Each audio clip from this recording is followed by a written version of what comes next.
Today, I will share the most important trading skills and concepts you need to learn if you're really serious in trading. And at the end of this video, magkakaroon po kayo ng mas klarong learning curve at mas magandang foundation because I will discuss several trading concepts that serves as the fundamentals ng bawat trader. And I hope na pag na panood ninyo yung video hanggang sa end discussion, magkaroon po kayo ng mas malinaw na or structured na learning path. Kasi yun po yung pinakamahirap at the moment na ma-achieve sa trading community. Sa sobrang daming concepts, sobrang scattered na references, sa countless videos and everything in between. Trading sometimes seems very difficult na. So this video will give you a clearer perspective with regards to several important trading concepts. And baka nga, magkaroon pa po kayo kung kayo ay trader na at nagtitrade na, magkaroon pa po kayo ng mas malinaw na trading fundamental. Hindi ko po maaalis na some of your trading concepts may be differ kasi some of the things na i-discuss ko dito ay based on actual experiences na po, and that means personal po na nalalaman ko while trying to harmonize these personal experiences with the technicalities o yung mga current market facts. So we're trying to meet in between na kung saan mas matututunan natin at the end of this video ano ba talaga yung mga importanteng skills and concepts na kailangan nating matutunan as a trader. So without further ado, let's start. Ayan. Ang pinakaunang kailangan natin matutunan as a trader is to identify market structure. Nung ako po ay nagsisimula, ito po yung masasabi kong isa sa pinakamahirap na inaral ko. Days and nights, literal, ilang notebooks po ang inubos ko just to understand market structure. Ito po kasi yung pwede kong masabi na heart and soul ng trading. Kasi dito po mangyayari halos lahat ng magiging activities natin. Setting your bias, understanding the market or yung market analysis, etc.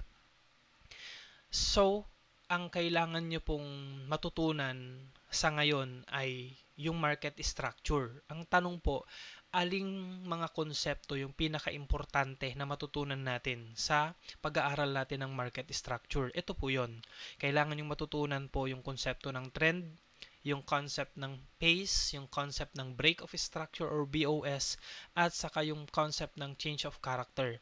Kahit yan lang po yung matutunan po natin. Malaking bagay na po yan doon sa pagiging isang trader natin. If you will be able to understand how market is behaving and how market is currently doing, mas magkakaroon na po tayo ng higher probability trades, mas magkakaroon na po tayo ng mas magandang analysis. So to understand this, we have to identify their role, their time scale, their function, and their direction basis. Ginawa ko po yung table na ito para mas magkaroon po tayo ng clear perspective kasi kako nga sa dami po ng references sometimes magulo na. So sa market structure, ito lang po yung sa palagay kong kailangan natin maintindihan. Basically sa trend, yung kailangan nating maintindihan sa kanyang role ay yung siya po yung overall direction. So naririnig natin uptrend, downtrend, or ranging. Okay? Siya po yung kabuuan or yung current behavior ni market na kung mag-analyze tayo, Yun po yung tinatawag nga natin na uptrend or downtrend or ranging. Pero, kailangan natin maintindihan na sa isang trend, dun sa isang malaking picture na yon, may structure within that trend. Yun po yung tinatawag natin na phase. Si trend po kasi, sa loob niya, ito, papakita natin later on, yan, binubuo po siya ng several phases from accumulation hanggang maging markup, hanggang distribution, tapos markdown. Yan yung usual na cycle ng ating isang buong trend. Pero sometimes hindi po ito yung continuously nasusunod na from accumulation going to markup. Hindi po siya ganon. What you need to understand is that within a particular trend, within a particular trend, halimbawa we have a uptrend, that's a bullish structure. Sometimes nagkakaroon po yan within this trend, nagkakaroon po yan ng several structures. Yung several structures po na yan po yung tinatawag natin na market phase or yung mga phases. And yun po yung sa palagay kong kailangan yung matutunan simultaneously para mas maintindihan nyo po yung konsepto ng ating break of structure saka change of character. Ito pong apat na to ay nag-work hand in hand na kung saan mas magbibigay sa atin later on pag naintindihan natin ng tamang at mas accurate na sabihin natin kung hindi man 100% high probability market analysis. Okay?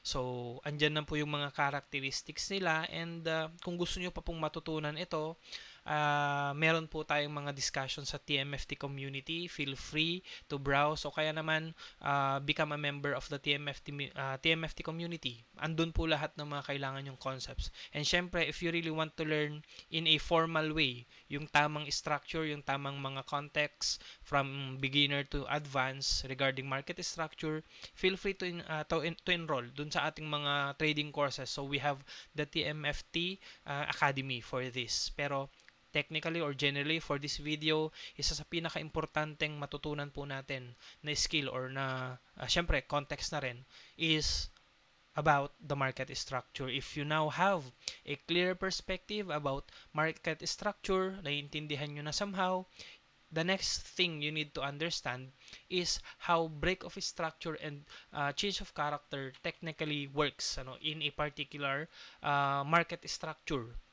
So remember, market structure is the overall behavior of the market. And then when we talk about overall, within that particular behavior, may mga particular descriptions or activities inside at yun po yung tinatawag natin mga structure. So we have several structures. We have bullish structure and then we have bearish structure, and in the later or in a modern perspective of the structures, meron na rin pong kinoconsider na ranging structure. So, yung mga structures na po ito po talaga yung mga reasons paano po nagkakaroon ng mga changes within the market behavior. So, yung tinatawag natin in general na price action. Ito po yung pagkakaroon po ng changes sa price over time. And ito po yung inaabangan natin. We are trying to anticipate. That's why we're trying to create a probability. We're trying to set a confluence na magbibigay sa atin para ma-identify natin yung current market structure na pwedeng puntahan ng ating price action. So for bullish structure, kailangan makakita tayo ng mga break of structure going to the trend or going with the trend. So kung ito po ay uptrend, so halimbawa po uptrend po tapos nagkaroon ng pullback, may makikita po kayo diyang HS and HL. Ang ibig sabihin po niyan ay higher high and higher low. Sa mga bullish structure natin, they are identified as higher high and higher low. So kailan ba natin matatawag na bullish yung structure?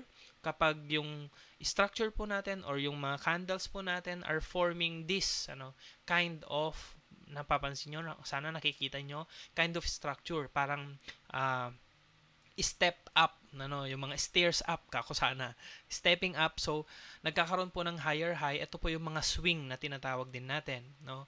So, if you really want to learn more about those specific terms, I guess you really have to become part of our community and or enroll to our trading courses. Pero they are just concepts na sa palagay ko kailangan po nating maging focus as part ng beginner traders, ano, as part ng bago kayo mag-jump sa kung saan-saan.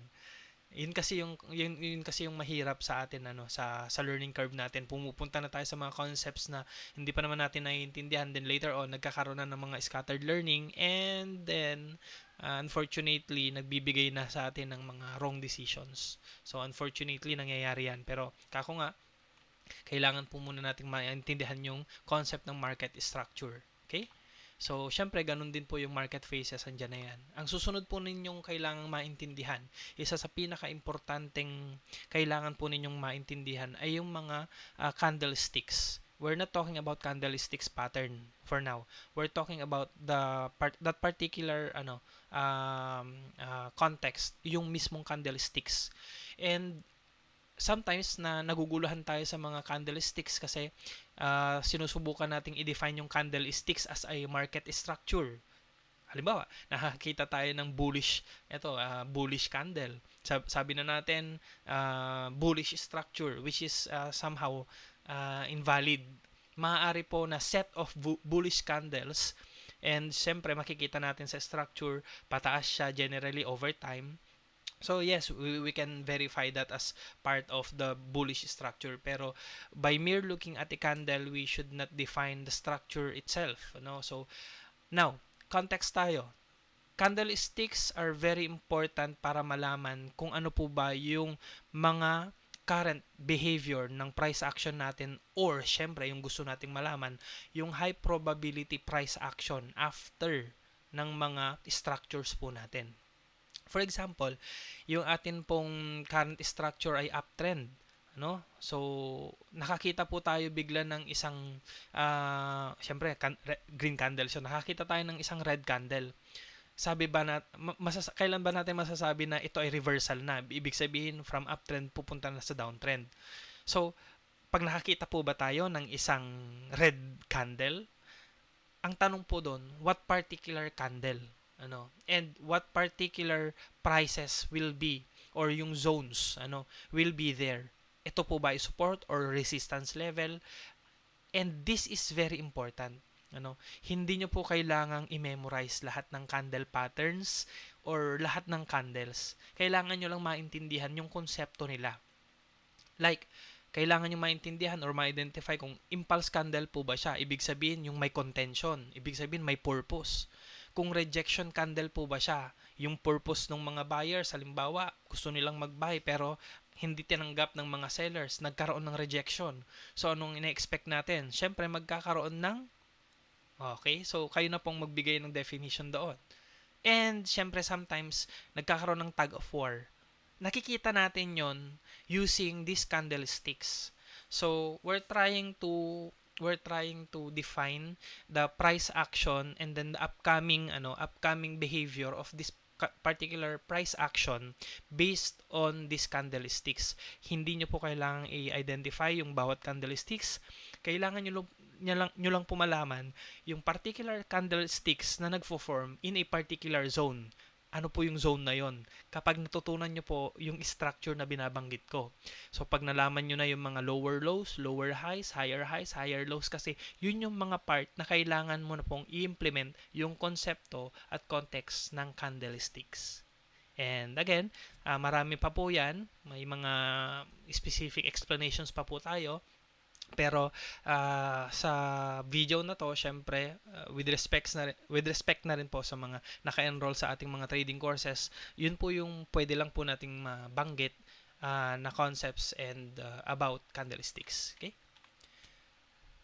Ito, isa rin sa pinaka-importante na sa palagay kong kailangang maintindihan ng bawat trader ay yung trading style. Dito po kasi nagkaka-problem, marunong na tayong mag-identify ng market context, naiintindihan na natin yung market. Pero bakit sometimes mali pa rin yung nagiging trade natin? Mali pa rin yung nagiging range natin, mali pa rin yung entry and exits natin. Ang sa palagay ko na isang rason at malaking rason po doon, hindi dahil mali yung pagbasa mo o mali yung probability mo, kundi mali po yung trading style na ini-implement mo. You're trying to analyze the market in an intraday perspective. Pero ang ginawa mo ay scalping. What do you think will happen? May stop loss ka lang po. So, ang atin pong general idea, before you do actual trading, identify first kung ano po ba yung gusto mong trading style. Hindi lang po dahil sa definition niya, kundi dahil syempre include yourself. Halimbawa po sa scalping, may trabaho ka. Sa scalping, kailangan mong nakatutok sa as much as possible sa screen kasi every move count, ano? Sa scalping, kailangan mo talagang ma-identify yung spread kasi baka hindi ka aware sa spread. Unlike intraday, medyo merong time gap and especially swing. Pero nag-intraday ka tapos nag-swing ka, sobrang baba naman pala nung account yung I mean yung pangalan nito, yung trading account mo, yung mismong pera mo. Marami pong factors. So, kailangan nyo po munang malaman na may mga several trading styles at sa several trading styles na to, may mga requirements po yan. Wag ka pong mag-scalping kung ikaw po ay emotionally unstable kasi sobrang bilis po niyan. Baka ikaw po ay maging paranoid or whatever. Ano? Wag ka rin naman pong mag-intraday kung ang account mo lang naman ay ganitong size lang naman. Hindi mo naman po kaya yung kanyang scope, etc. And so with the swing. So, kailangan nyo pong maintindihan yung sarili ninyo, saka yung account capability ninyo para magkaroon po kayo ng tamang trading activity. Kasi yung trading activity, it involves market analysis, market structure, saka proper trading style in line with your self, behavior, emotional, and siyempre trading account. If you want to learn more, feel free na kako nga again, aralin po yung mga bagay-bagay na to, ChatGPT, YouTube, etc. But then at least you now have a very clear perspective kung or a more clear perspective kako sana kung paano po ba siya na-implement towards your trading activity. Okay? Sa strategies naman, ito sa pinaka-trivial na laging pinag-uusapan sa trading.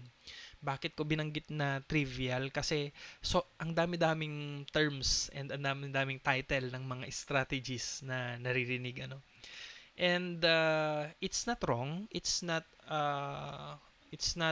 invalid, pero sometimes nagkakaroon po kasi ng mga misconceptions.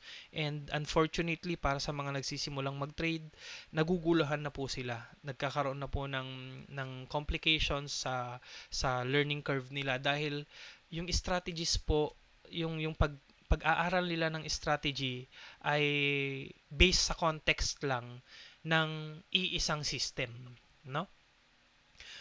Now, if I will try to teach you the strategies or the concept of trading strategies, I will just teach you these things, yung nakikita nyo po sa screen ninyo. I will just teach you 3 kinds of strategies. Yung trend following strategy, breakout strategy, saka reversal strategy.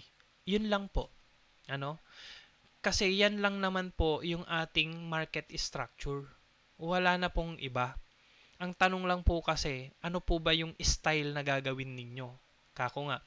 Kasi sometimes, kailangan nyo pong i-identify yung mga concepts mo na yun as confluence to setting your or creating your rules. To build your strategy or to follow a particular strategy, kailangan mo ng mga confluences. When you follow a trend following strategy, ano po ba yung confluence na kailangan natin dyan? Then we need to have a trend confluence. When we talk about confluence, we talk about rules. We talk about several scenarios. But ka mag-i-implement ng trending strategy kung yung current market ay nasa ranging tapos nasa distribution phase pa? Ano sa palagay po ninyo? hindi po talaga yun magiging effective. Tama? So, rather than learning several specific strategies, try to learn first kung ano yung tipo ng strategy na gusto ninyo talagang i-implement. For advanced traders, they usually implement this strategy simultaneously depending on the market context, on the current market or price action. Kaya na nila yon. Kaya na namin yon kasi meron na kaming deeper understanding regarding market context, market structure, analysis, styles, and etc. So, ikaw as a trader, tapos beginner ka pa, naging strategy agad yung focus mo, that will be a very problematic learning curve. Tama? Kasi, ito pa lang po na nasa chart, ito pong nasa screen ninyo, kailangan nyo na pong ma-identify agad yung trend kung trending following strategy yung gusto nyo i-implement, pero hindi nyo pa pala naiintindihan yung trend, hindi nyo pa pala alam kung ano yung market structure ng trend, then paano nagkakaroon ng trend continuation, paano nagkakaroon ng trend reversal, etc. So, you just have to be familiarize yourselves with these kinds of strategies po muna. Then from there, set your rules, set your confluences. If you want a trend following strategy, then your confluences shall be aligned or is expected to be aligned with this particular trending following strategy and vice versa. So, yon. Next. Yan, isa rin sa pinaka-trivial na pinag-uusapan lagi sa trading maliban sa strategies ay yung mga indicators. Dito po nagkakaroon ng pinakamalaking misconception sa kapag aaway-away ang ibang mga traders sa yung ibang mga unfortunately coaches din. Sana po being one of those people na naiintindihan naman na po kung ano ang trading, wag po sana nating bigyan ng ibang pakahulugan yung mga contentions natin, like for example, indicators are just tools.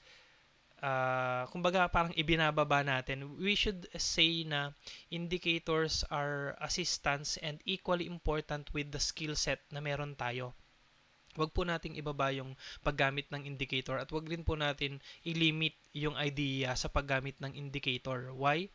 Because indicators are very essential sa pag-aaral natin ng current market structure, sa pagsiset natin ng confluences natin or pag-confirm natin sana ng confluences natin.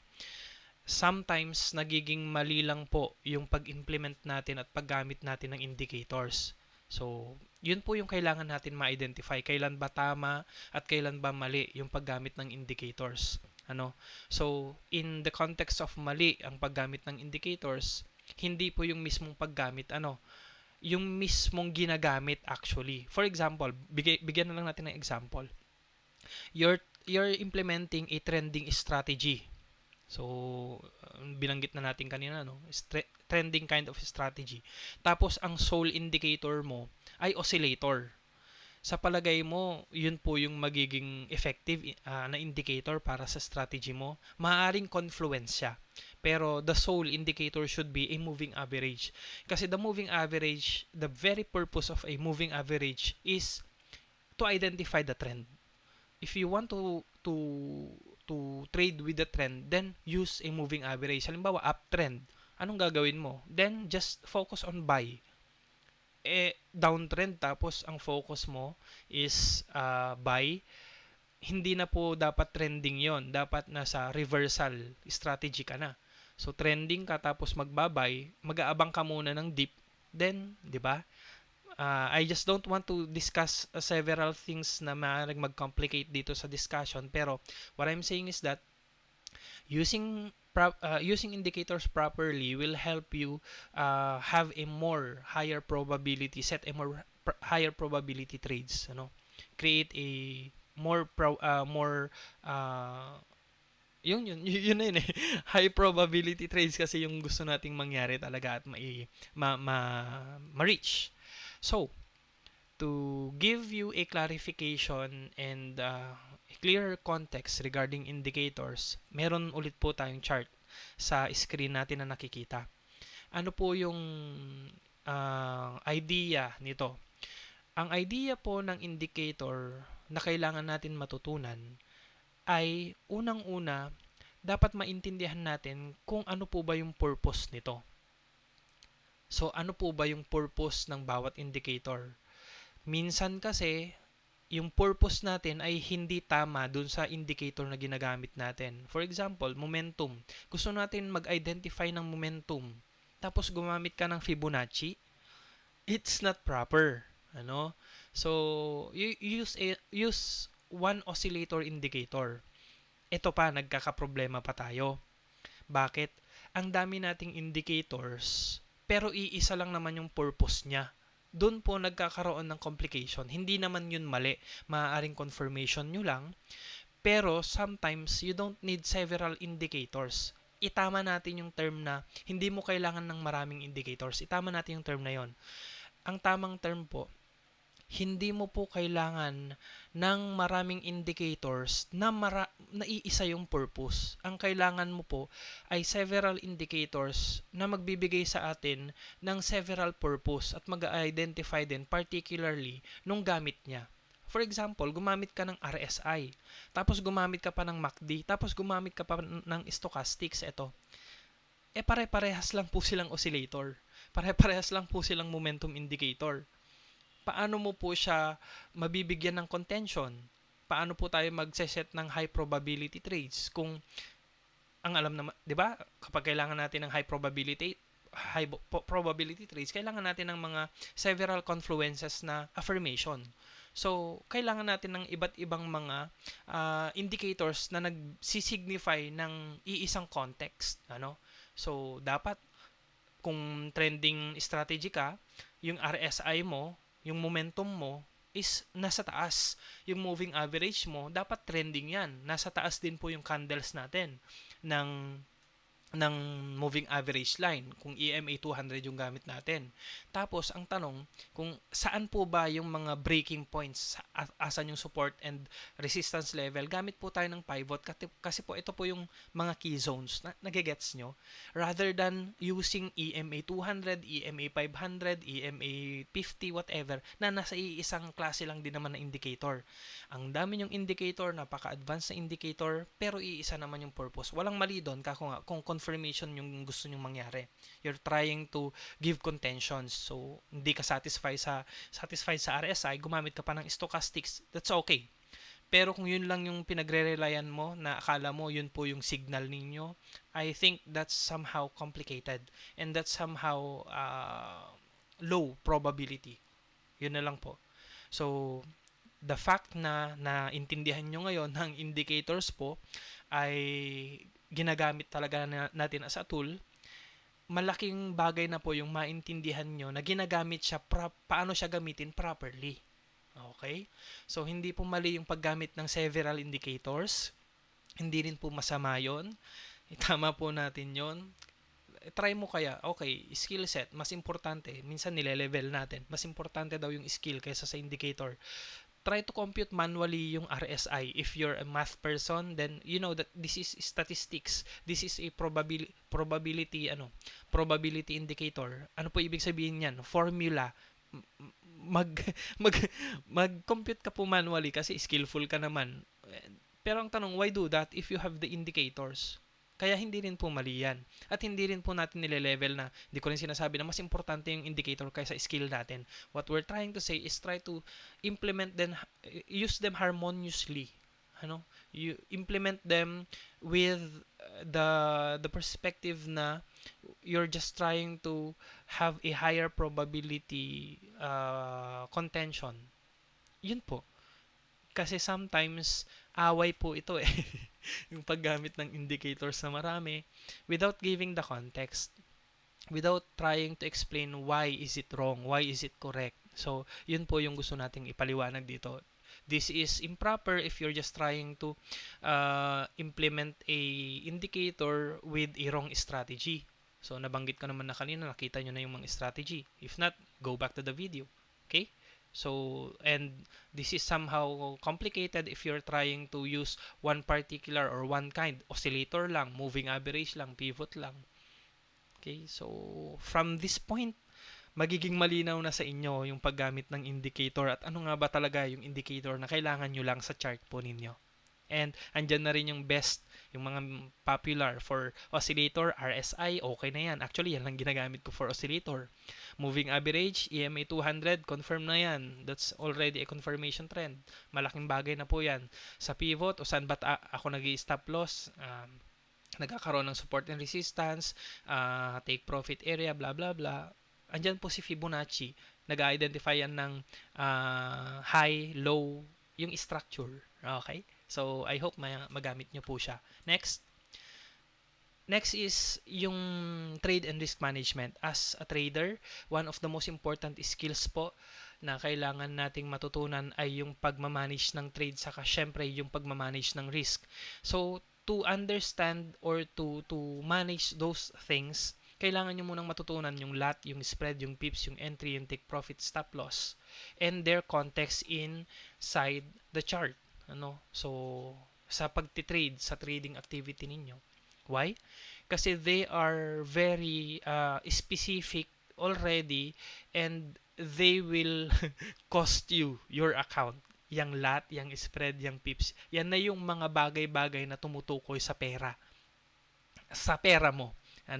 Kasi remember, trade participation will talk about what particular lot size yung kailangan mong iset pag gusto mong mag-trade, and risk management, sinasabi higher lot, higher risk. Syempre, kung gusto mo naman mas malaki yung kita, syempre kailangan mo ng mas malaking taya. Kapag ang perspective mo ay gambling, hindi po pwede sana na ganun po yung maging term natin. Kasi mas malaki daw kita dito, so mas malaki yung lot size ko, not knowing na paano po yung magiging scope po ng trade ng stop loss saka entry level nyo, not to mention may spread pa. So you really have to understand these things. At kapag natutunan nyo po ito, literal naman na po itong mga to. Unlike yung iba, you really have to implement several analogies and confluences. These things are already predefined. Ibig sabihin, context na siya na kailangan nyo na lang intindihin, at ang tanong ay kung saan nyo po ba dapat siya ilagay. Saan po ba kayo maglalagay ng stop loss, entry, nabanggit ko na kanina. Part na ng strategy nyo yun. Gamit ka ng indicator, analyze nyo yung chart, analyze yung market structure, di ba? So, you're trying to harmonize everything. Pero these are the important languages ni market na kailangan yung maintindihan in your active participation sa trading. Okay? So, next. Market analysis. So, you now have a perspective about market structure, break of structure, market structure, break of structure, change of character, liquidity, support and resistance, blah blah blah. Kasi you will encounter those things as you go on sa market structure. Kailangan nyo naman susunod na maintindihan ay yung part ng participation ninyo sa market. Yun po yung kailangan yung mag-identify ng currency pair, ng time frame, ng bias, ng confluence. Ito yung magiging result po ng market analysis natin. So, wag po kayong mag-analyze ng BTC kung ang BTC chart, kung ang crypto chart, sabihin na lang natin, kung ang gusto nyo pong i-trade ay forex. Tapos wag po tayong maging wag po tayong maging masilaw dun sa mga currency pair na sa palagay natin, yun nga, sinasabi nila na naka-hype ngayon, malaki yung ganito, mababa to, magandang bilhin, etc. No, don't do that. You use currency pair as your fundamental basis on learning the current price action and current market structure. Hindi po siya yung mas malaki kita dito, mas magandang mag-trade dahil mas mahal ito or mas mura ito. Maaaring part po siya ng decision making ninyo. Pero in the perspective of market analysis, we're trying to use currency pair to know the context of the market. Kasi okay, alam mo na po yung market. Ang tanong, ano po ba yung bibilhin mo sa market na yan? At kailan, so kailan wag, kailan dapat, mga ganong bagay. So currency pairs are part of your trading activity. Ngayon, Kung forex ka, kailangan mong maintindihan na yung mga bagay-bagay na maliban pa sa mga technical stuff like market structure. Ano po yon? Yung mga economic news, yung inflation, yung world events. Bakit po nakalagay yan dyan sa market analysis? Kasi sa currency pair, like for example forex, yung mga economic news po malaking factor po yan.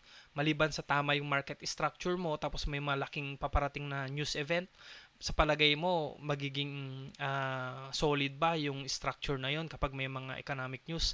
Maaaring hindi po. Nagigets nyo po? And same goes through with crypto. So, maliban pa po sa mga technical things about the market itself, may mga factors pa po na gaya nga ng nakikita nyo sa screen ninyo, which is tinuturo po natin sa ating TMFT Academy sa mga trading courses natin. Pero to give you a clear perspective or higher level of understanding at mas ma-identify po natin, ito po yung mga several market analysis requirements po maliban po sa pag-identify ng market structure. Okay? Now, I mentioned before na sa TMFT Academy, we're trying to learn trading in a clear structure, in a more solid foundation. And meron po kaming sinusunod na TMFT trading curriculum. That's why sa atin po na ang focus ay learning po talaga.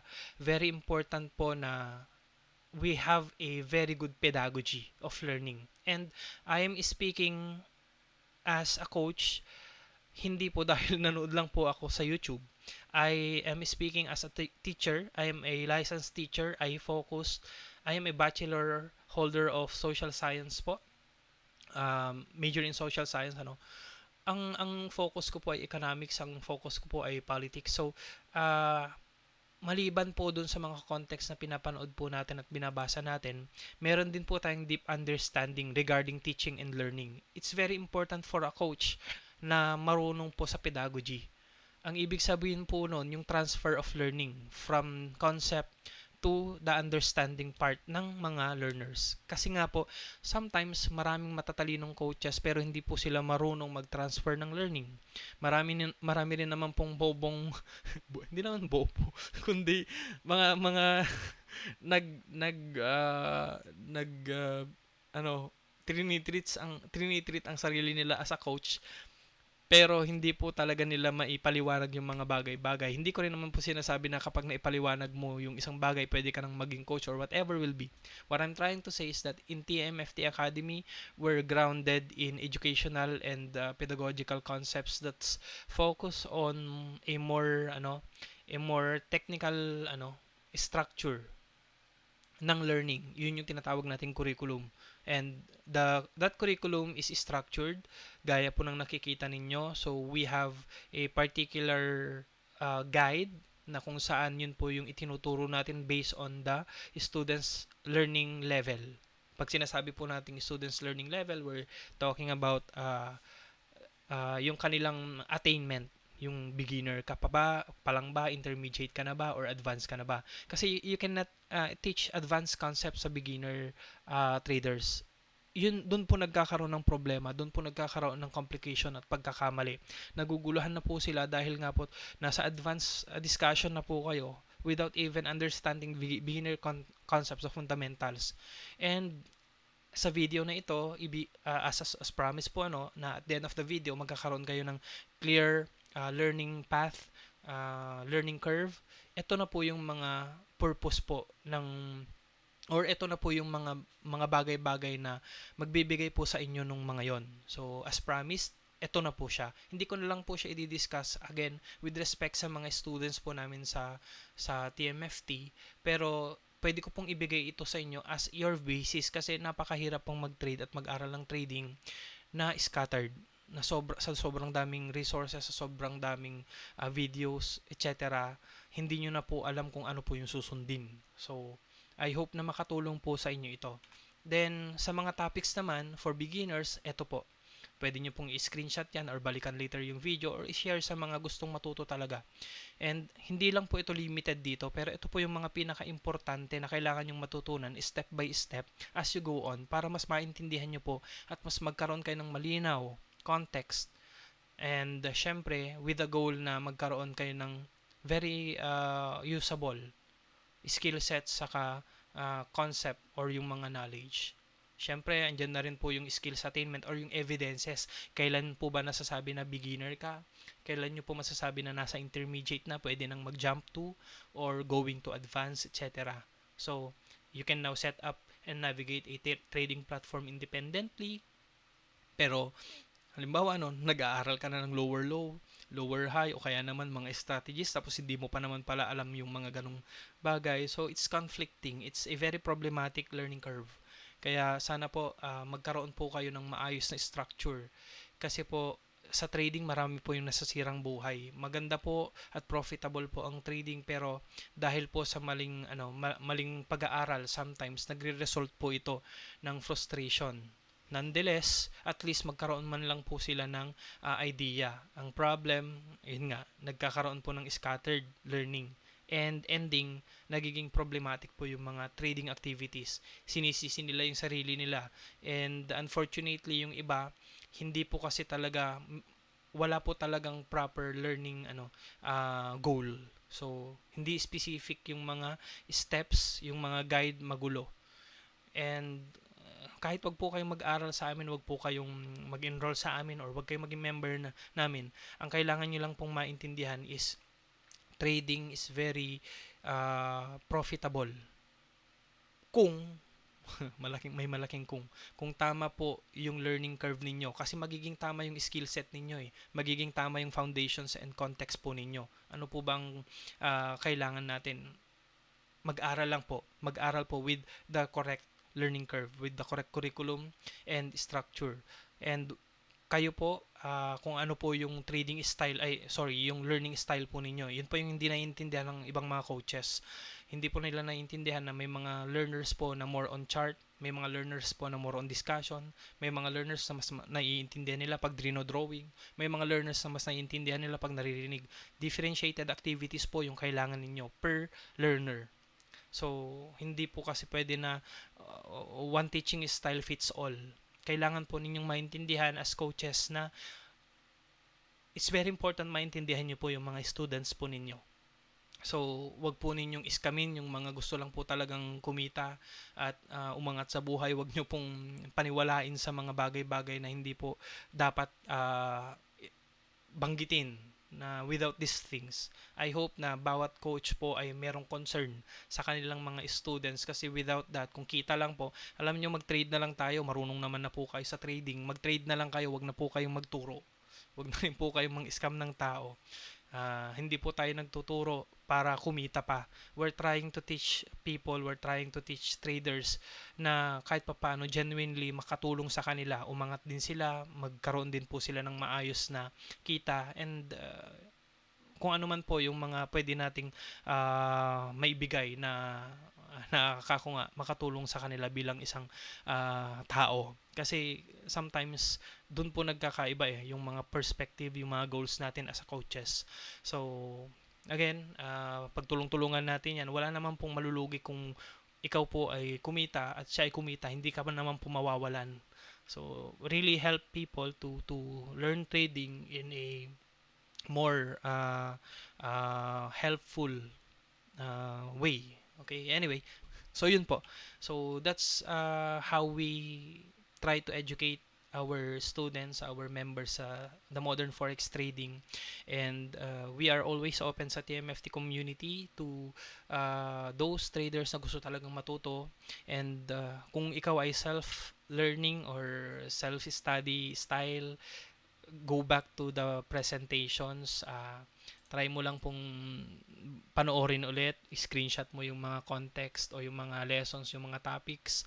Yun po yung gamitin nyo as learning curve. Aralin po nyo yun. Malaking tulong na po yun. So I hope yun po ay maging beneficial sa inyo as you go on sa mga trading journey ninyo. Okay?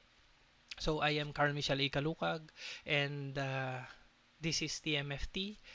Follow for more trading analysis, forex education, and other trading activities. Thank you.